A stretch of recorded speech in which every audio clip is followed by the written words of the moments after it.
Pushback that I've seen is incredibly frustrating. They try to make the Make America Healthy Again movement all about red dye 40 now. They basically like straw man the entire movement. Yes, they're trying to make it like it's just about that. Yeah. And it's not. That's a symptom. That's one symptom of the problem. And I think it's the tip of the iceberg. And what I've said is we're starting with food dyes because there's no argument against it. And then we're going to systematically go through the other things. And we started with Kellogg's because Kellogg's, in my opinion, is the worst and most flagrant violator of not caring about what their consumers think.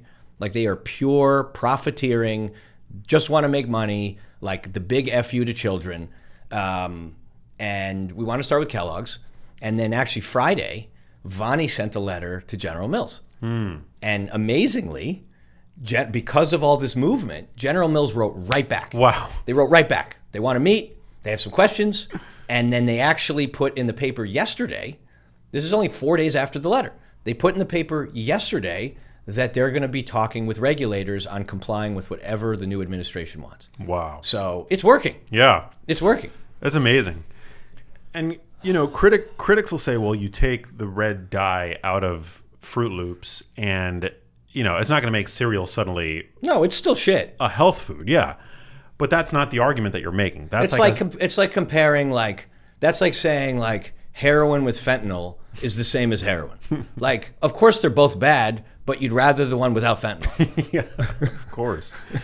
Wow. It is. That's crazy. Yeah. So they're adding these artificial dyes. Largely, primarily because they can get away with it. The history's crazy, by the way, about where artificial food dyes come from. Where do they come from? It starts from the Rockefeller days. Yeah, it starts from early oil refinery. So there's so many chemicals, and you can generally tell when you look at an ingredient label. This is not just in food. This is in all personal care. If you see words like butyl or butylated, there's all sorts of words that give you a clue that they're derived from a non-food source like petroleum. And there was, and some of this might be apocryphal because who knows how accurate the history is if you go back 100 years. But from my readings on this, there was a lot of byproduct with original oil refinery. And they wanted to figure out what can we do with all this byproduct.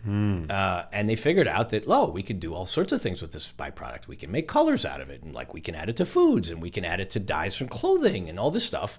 And we didn't know. I wouldn't say it was malicious back then because other than the common sense of we shouldn't be eating petroleum or, coal tar, we didn't know it was as bad as it is.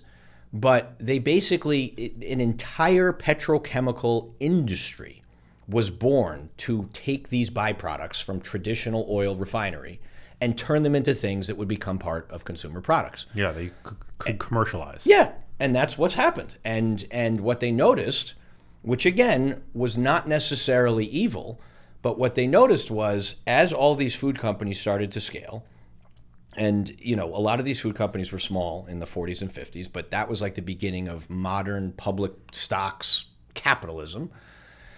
They were like, how do we turn food into something like semiconductors, where you can totally scale it and you can have predictable everything? Because when you extract food or things from nature, it's very variable because it's nature, right? So sometimes it looks like this and sometimes it looks like this. And they said, well, the only way we can do that is if we commoditize and widgetize things that are natural, including animals, by the way.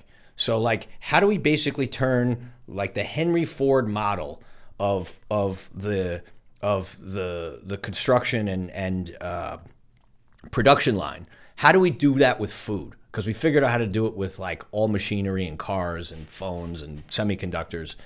And they realized that, food colorants that come from fruit are more expensive. They're highly variable. You're subject to weather patterns and crop yields, and if we make it out of petroleum, it's going to be the same every time, and it's going to be cheaper, and it has infinite shelf life. And so all of these goals of improving shelf stability, of getting it all across the country, decreasing price, that continued over the last 30, 40 years in every industry, by the way. That forced all these people to hire scientists and figure out what are synthetic versions of natural things that will improve our bottom line. And that's where this all came from. And they realized that with artificial food dyes and all the weird things that are in food today, those are all synthetic because it's a lot easier and cheaper to deal with than natural versions. And now we're all paying the consequence for it. And now we realize that we shouldn't have done that. Yeah. Well, it reminds me of the flooding of human society, human culture with plastics. Same thing. Back in the 50s, we discovered plastic, and it was this incredible sanitary, highly durable material Doesn't break like glass. Doesn't break, yeah. And only now we're starting to realize the way that these various plasticizing chemicals have permeated the environment. They're completely persistent. They persist not just in the environment, but in us. In us. Yeah. In our blood, in our umbilical cords, in the placenta, in your balls. They're everywhere. Yeah. In breast milk. Yep. In our brains.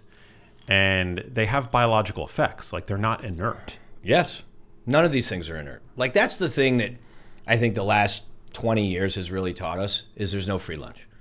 And depending on how spiritual you want to go on this podcast, and Casey talked about this on the panel, I believe, and I think this is something that's going to be hard to prove, but there's a totality of evidence that would suggest this is true. And I'll tell you why.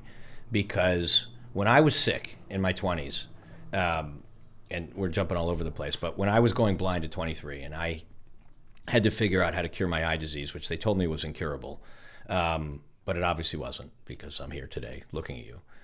I spent a lot of time studying indigenous tribes and populations of people you would call hunter-gatherers.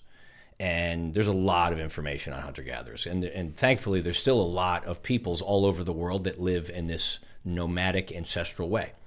And they're everywhere, right? There's some in the Arctic, there's some in South America, there's some in Africa, there's obviously indigenous peoples in America.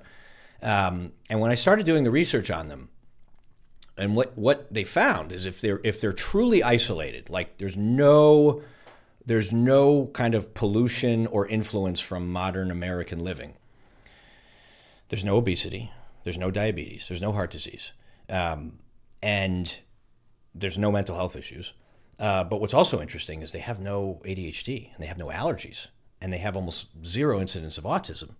And these are people that modern, arrogant Americans would consider to be almost like heathens, because they don't have running water in certain cases. And when you go all over the world and you go to the Arctic, there are indigenous tribes that live on whale blubber. Literally, just meat and blubber, because there's no fruits and vegetables in the Arctic, right? And then you go to places like Africa where you see the Maasai tribe. And the Maasai tribe lives on blood and cow flesh and milk. And then you find tribes that live raw on milk, no less. Raw milk. And then you find tribes that live on fruits, nuts, seeds, and like more of a vegetarian diet. And the only common thread across all these populations is that they live extremely close to the earth and nature, and everything they do is unprocessed. So if they're killing animals, they're wild animals that are right there. And if they're eating fruits and vegetables and nuts and seeds, they're pulling them literally out of the ground without pesticides, just pure nature. And there's like millions of these people, and we have thousands of years of evidence that they're fine. Now, they, in some instances, and this is what Callie and Casey talked about on the panel, they die of what you would call third world diseases, tuberculosis, or they get an infection and die. And one of the great things of modern medicine is how modern medicine can treat acute issues, things like infections or childbirth complications, or you need a hip replacement. But modern medicine has been an abject failure for chronic diseases, as you know. And so I believe that part of why we have all become so sick is that there is something intrinsically nourishing about nature. And not just eating it, but also our interaction with it, being out in the sun, walking around, community, spending time with each other. These are all ways in which we evolved. And we are in a time today where there has been a fundamental shift in disconnection in everything nature. And so I believe that, and again, this is hard to test, but we do have populations that live that way. And I believe that we will get so much better as a society in terms of how we feel, our mental health, and our fertility if we get back to aspects of nature and we stop trying to play God in synthetically creating versions of things that we think are fine, and we certainly don't put things into our body that aren't from nature directly. If you like that video, you need to check out this one here, and I'll see you there.